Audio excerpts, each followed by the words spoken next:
संघ यानी राष्ट्र भक्ति, संघ यानी अनुशासन, संघ यानी समर्पण, संघ यानी सेवा, संघ यानी संस्कार, संघ यानी सामाजिक समरसता। जाग उठा है आज देश का वह सोया अभिमान। 27 सितंबर 1925 को श्री विजयादशमी के पावन दिवस पर संपूर्ण समाज को सशक्त बनाने के उद्देश्य से राष्ट्रीय स्वयंसेवक संघ की स्थापना हुई। इस अवसर पर विशेष रूप से निमंत्रित 25 सदस्यों और वर्षों से परखे हुए व्यक्तियों के साथ विचार विमर्श करके डॉक्टर केशव बलिराम हेडगेवार ने एक नए संगठन और नई कार्य पद्धति का श्री गणेश किया। और डॉक्टर हेडगेवार ने, हम लोग संघ में ऐसा कहते हैं कि अपने को बीज रूप में मिट्टी में मिलाकर संघ के वृक्ष को बड़ा किया। इसलिए संघ के सारे कार्य में डॉक्टर हेडगेवार के मानस का प्रतिबिंब मिलता है। और विजयादशमी 1925 को नागपुर में 27 सितंबर शुक्रवार उन्होंने घोषणा की कि ये काम आज से शुरू हो रहा है। घोषित कर दिया, आज से संपूर्ण हिंदू समाज को संगठित करने वाला यह संघ प्रारंभ हुआ है, ऐसा बोला और बैठक समाप्त हो गई।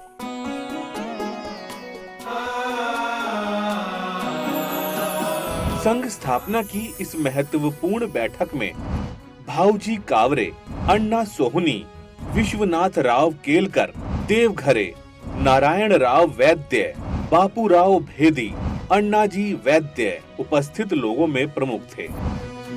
इनमें अधिकांश डॉक्टर हेडगेवार के बाल्यकाल के साथी और बाद में क्रांतिकारी गतिविधियों में शामिल रहे सहकर्मी थे।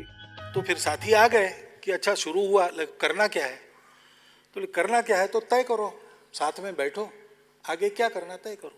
उस दिन हमारी शाखा नहीं शुरू हुई, ये शाखा बात की बात है। आओ नौजवान मिलके देश को बढ़ाए हम, आओ नौजवान मिलके देश को बढ़ाए हम, देश को बढ़ाए मिलके क्रांति गीत गाए हम। संघ की शुरुआत भी अपने आप में एक असाधारण तरीके से हुई। ना तो नए संगठन के बनने की सूचना विज्ञप्ति समाचार पत्रों में दी गई और ना ही लिखित रूप से उद्देश्यों को घोषित किया गया। यहाँ तक कि संगठन बन गया, पर 6 महीने तक उसका नामकरण भी नहीं हुआ। संगठन में पदों और संगठन की संरचना का भी निर्माण संगठन के विस्तार के साथ साथ होता गया। संगठन की स्थापना होने के बाद एक बैठक हुई, जिसमें प्रथम कार्य को करने हेतु चर्चा हुई, और वह कार्य था नागपुर से 60 किलोमीटर दूर रामटेक में रामनवमी के अवसर पर लगने वाले मेले में स्वयंसेवी सेवा गतिविधियां आयोजित करने का। लगभग 7 माह बाद 17 अप्रैल 1926 को डॉक्टर जी के निवास पर चर्चा के दौरान संगठन के नाम के लिए प्रस्ताव सामने आया, जिसमें 25 सदस्यों ने अपने अपने मत व्यक्त किए, जिसमें से 20 सदस्यों ने राष्ट्रीय स्वयंसेवक संघ नाम को उचित समझते हुए इसके समर्थन में अपना मत दिया। 5 सदस्य जरी पटका मंडल नाम रखने के पक्ष में थे, जबकि तीसरे विकल्प भारतोद्धारक मंडल पर किसी की सहमति नहीं थी। इस प्रकार लोकतांत्रिक रूप से चुने गए नाम राष्ट्रीय स्वयंसेवक संघ को अंगीकार कर लिया गया। डॉक्टर हेडगेवार ने ऐसा नहीं कहा कि राष्ट्रीय स्वयंसेवक संघ शुरू हुआ, उन्होंने संघ शुरू हुआ ये कहा। और लोग जैसे शाखा में लोगों को लाने लगे तो लोग पूछने लगे आपका संघ कौन सा है? तो उन्होंने डॉक्टर साहब को पूछा कि अपने संघ का नाम क्या है? तो डॉक्टर साहब ने कहा तय किसने किया है, बैठो और तय करो। बैठक हुई, 3 नाम प्रस्तावित किए गए, चर्चा हुई, मतदान हुआ और बहुमत से पारित हुआ राष्ट्रीय स्वयंसेवक संघ। डॉक्टर हेडगेवार ने राष्ट्रीय स्वयंसेवक मंडल संघ स्थापना के 2 वर्ष पूर्व तक चलाया रहा, लेकिन उन्होंने ये नाम बताया नहीं किसी। रघुनाथ राव बांडे इसके अंतरिम या कार्यकारी सचिव नियुक्त किए गए और उन्हें 2 संयुक्त सचिव चुनने का अधिकार भी प्रदान किया गया। यज्ञ हित समेधा तुम्हारी प्रेरणा उद्बोधकारी, त्याग तप की वन्नी धग की स्वार्थ तम को नष्ट करती ज्योति फैली। संघ के सभी स्वयं सेवकों के लिए एक सुनिश्चित गणवेश की आवश्यकता थी। नागपुर के कांग्रेस अधिवेशन में डॉक्टर परांजपे और डॉक्टर हेडगेवार के नेतृत्व में बने स्वयं सेवक दल भारत सेवक समाज का जो वेश रखा गया था, उसे ही इस समय संघ के सदस्यों ने स्वीकार कर लिया। घुटनों तक का खाकी नेकर, खाकी कमीज और खाकी टोपी। आज नागपुर में जहां संघ का केंद्रीय कार्यालय हेडगेवार भवन खड़ा है, उसी स्थान पर उन दिनों सालू भाई मोहिते का पुराना बाड़ा था। यह स्थान एकदम वीरान बंजर था। वरिष्ठ क्रांतिकारी भाऊजी कावरे की सलाह पर डॉक्टर जी ने इस स्थान को दैनिक शाखा लगाने के लिए चिन्हित किया। इन पत्थरों को हटाने और गड्ढों को पाटने जैसे कार्यों में स्वयं डॉक्टर जी ने स्वयं सेवकों का हाथ बटाया। वर्ष 1926 के चैत्र मास में प्रत्यक्ष संघ शाखा का श्री गणेश मोहिते बाड़ा में हुआ। जो संपूर्ण समाज को, देश को अपना मानकर काम करता है, किसी को भेदभाव से, शत्रुता भाव से नहीं देखता, और इसके कारण जिसने समाज का स्नेह और विश्वास अर्जित किया है, ऐसा आचरण करने वाले लोगों की टोली प्रत्येक गांव में, प्रत्येक मोहल्ले में खड़ी हो। ये योजना 1925 में संघ के रूप में प्रारंभ हुई। संघ बस इतना ही है, इससे ज्यादा नहीं। डॉक्टर जी का आत्मनिर्भरता पर विशेष आग्रह रहता था। संघ के प्रारंभ के समय से ही संघ को चलाने के लिए उन्होंने गुरु दक्षिणा के रूप में धन संग्रह की पद्धति को प्रारंभ किया। 1927 में गुरु पूर्णिमा के अवसर पर स्वयं सेवकों ने पहली बार भगवा ध्वज के सम्मुख गुरु दक्षिणा समर्पित की। संघ के अभिलेखों के अनुसार उसमें 84 रुपए और कुछ आने एकत्र हुए।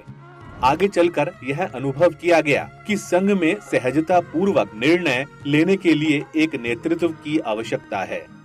9 और 10 नवंबर 1929 को नागपुर में संघ के सभी प्रमुख स्वयंसेवकों की एक महत्वपूर्ण बैठक हुई।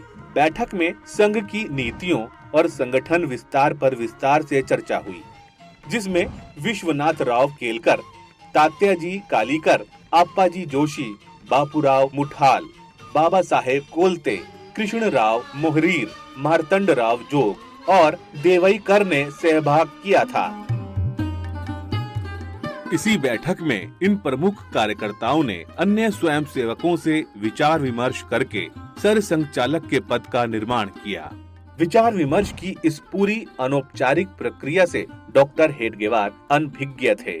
बैठक के अंतिम दिन जब स्वयं सेवकों की बड़ी सभा हुई तो आप्पाजी जोशी ने बैठक के निर्णयों को सुनने से पहले आदेश दिया, सर संचालक प्रणाम, 1 2 3। और स्वयं सेवकों ने डॉक्टर हेडगेवार को सर संचालक के रूप में प्रणाम किया। वह एकदम सख्ते में आ गए। कार्यक्रम के बाद उन्होंने अपनी अस्वीकृति का भाव व्यक्त करते हुए आप्पाजी जोशी से कहा, यह मुझे पसंद नहीं है कि अपने से बड़े आदरणीय त्यागी पुरुषों का प्रणाम ग्रहण करूं। इस पर आप्पाजी जोशी ने उन्हें सूचित किया कि यह संघ का सामूहिक निर्णय है और संगठन के हित में आपको अप्रसन्न करने वाली यह बात तो स्वीकार करनी होगी।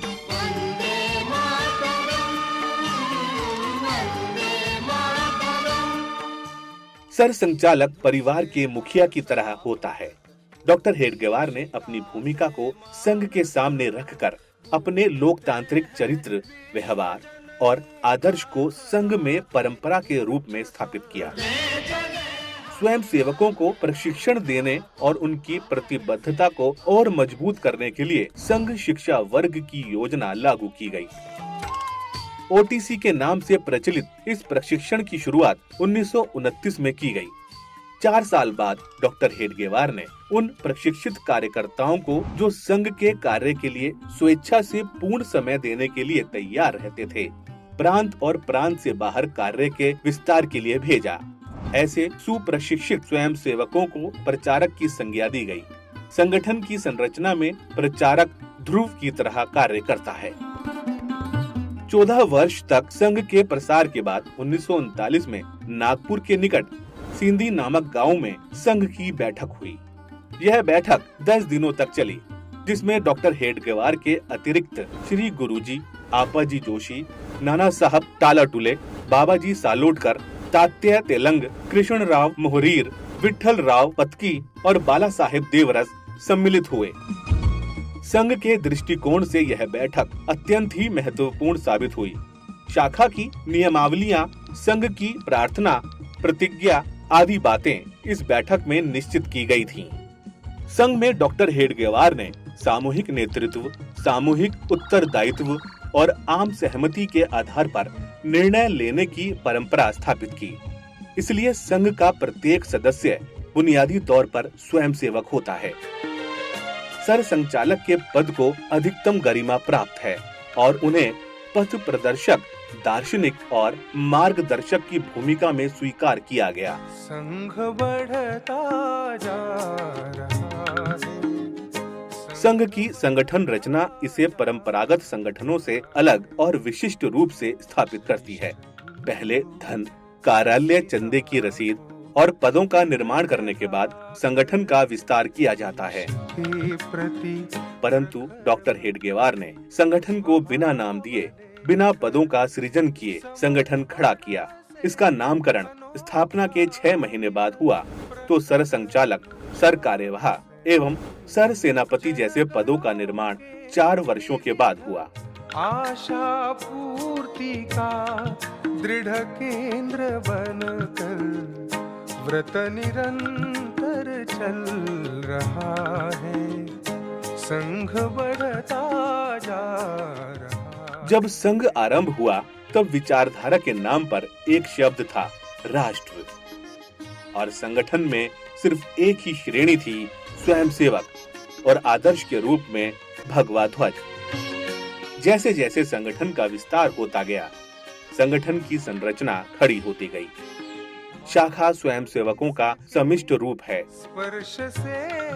शाखा में होने वाले देशी खेलों का उद्देश्य व्यक्ति में सामूहिकता के भाव का संचार करना है। तप निरंतर चल रहा है, संघ बढ़ता जा रहा। 3 शब्द तो है, राष्ट्रीय स्वयंसेवक संघ। इन 3 शब्दों पर 3 दिन बौद्धिक देते थे पूजनीय गुरुजी संघ शिक्षा वर्ग में। राष्ट्रीय क्यों है, राष्ट्रीयता क्या है, स्वयंसेवक क्या है, स्वयंसेवक कौन है, और संघ क्या है। संघ यानी केवल कुछ लोगों के संगठन नहीं है, समाज को संगठन। इसलिए संघ में कहने की पद्धति है राष्ट्रीय स्वयंसेवक संघ यानी संघ। यह समाज में संगठन नहीं है, यह समाज का संगठन। संघ में लिखित सदस्यता या सदस्यता शुल्क जैसी परंपरागत संगठन शैली को लागू नहीं किया गया। राष्ट्र के प्रति भावनात्मक प्रतिबद्धता का ध्येय ही सदस्यों के बीच एकता का आधार है। शाखा व्यायामशाला, शारीरिक प्रशिक्षण केंद्र न होकर वैचारिक आंदोलन का नियमित केंद्र है। संघ की चिंतन प्रक्रिया और दृष्टि के अनुरूप संघ में पद के स्थान पर दायित्व शब्द का उपयोग किया जाता है। कार्य महत्वपूर्ण है, न कि वह व्यक्ति जो उस कार्य को कर रहा है। ऐसा ही सभी स्वयंसेवकों को सिखाया जाता है।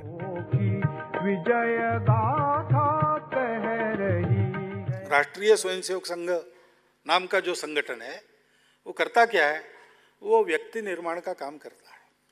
क्योंकि समाज के आचरण में कई प्रकार का परिवर्तन आज भी हम चाहते हैं। हमको भेद मुक्त समाज चाहिए, समता युक्त समाज चाहिए, शोषण मुक्त समाज चाहिए, स्वार्थ भी जाना चाहिए। स्थायित्व, उन्नति व अवनति के समय में दरारों से बचने के लिए डॉक्टर जी ने 2 प्रतिष्ठित पवित्र प्रतीकों को प्रतिष्ठापित किया, भगवा ध्वज और भारत माता की जय का घोष। चिरकाल से भगवा ध्वज त्याग, तपस्या, शौर्य और ज्ञान जैसे शाश्वत मूल्यों का पर्याय रहा है। महाराणा प्रताप से लेकर छत्रपति शिवाजी महाराज तक सभी महान योद्धाओं ने इसकी छत्र छाया में ही युद्ध लड़े हैं। मनीषियों ने इसकी प्रतिष्ठा में गीत गाए हैं, तपस्वियों ने इसकी आराधना की है। भारत माता की जय का घोष भारत को माता के रूप में प्रतिष्ठापित करता है। इन 2 शाश्वत प्रेरणा स्रोतों के साथ स्वयंसेवकों ने बहुत छोटे रूप में राष्ट्रीय स्वयंसेवक संघ को स्थापित किया और उद्यम पूर्वक इसका विकास किया।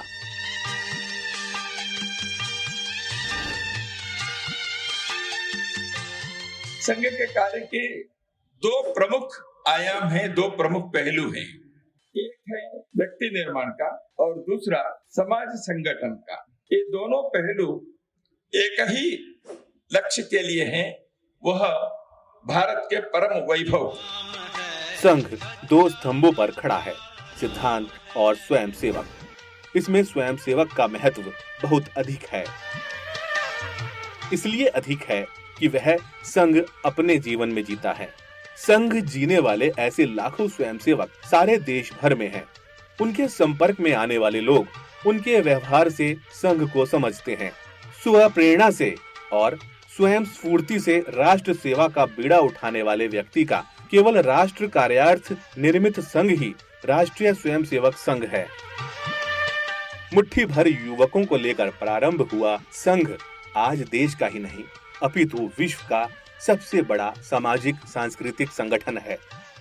इसका एकमात्र कारण है कि संघ की शाखा में देशभक्ति और अनुशासन के साथ युवाओं में उन्नत चरित्र के संस्कारों का बीजारोपण, जिससे प्रेरित होकर संघ के अगणित स्वयंसेवक समाज जीवन के विविध क्षेत्रों में देश हित में कार्य कर रहे हैं। ये संघ के ही दिए संस्कार हैं कि एक स्वयंसेवक के लिए भारत की माटी का एक एक कंकर शंकर स्वरूपा है। संघ पाठशाला से निकलने के बाद इनके श्रम का कोई पारावार नहीं है। राष्ट्र रूपी सूर्य को अनवरत अर्घ्य चढ़ा रहे हैं। जहां जैसी आवश्यकता होती है संघ इन्हें भेजता है और ये अपने काम में दिग्विजयी होकर लौटते हैं।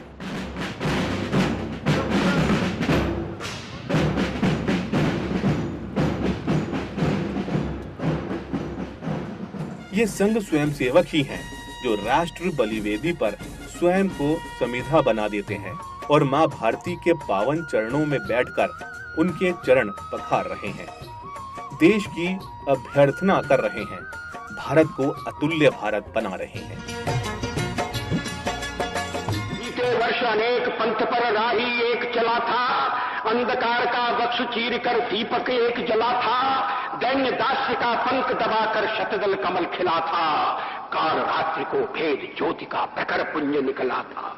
सबल भुजाओं में रक्षित है नौका की पतवार, चीर चले सागर की छाती, पार करे मझधार।